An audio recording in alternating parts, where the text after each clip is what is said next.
ननद सुतल मुँह वाला एक ननद तोप के उठोंगी हो सुतल मुँह वाला एक ननद तोप के उठोंगी हो सुतल मुँह वाला एक ननद।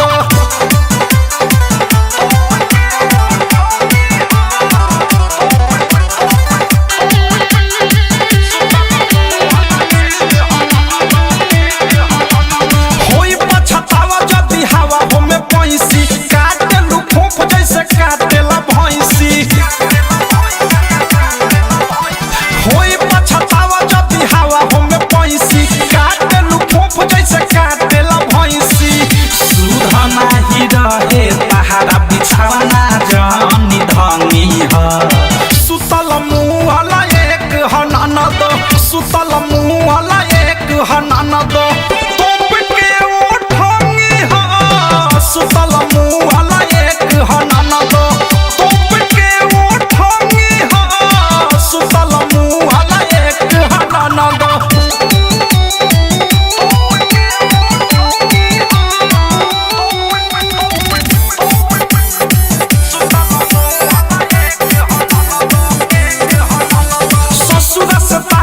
शिकायत रहे आई कुछ तो देख ले मीठू मिसाइल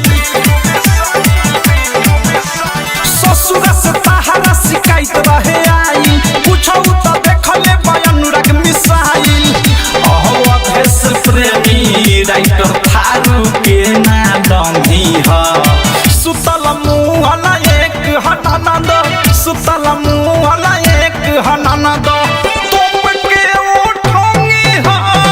सुतल मुँह वाला एक ननद तोप के उठोंगी हो सुतल मुँह वाला एक ननद।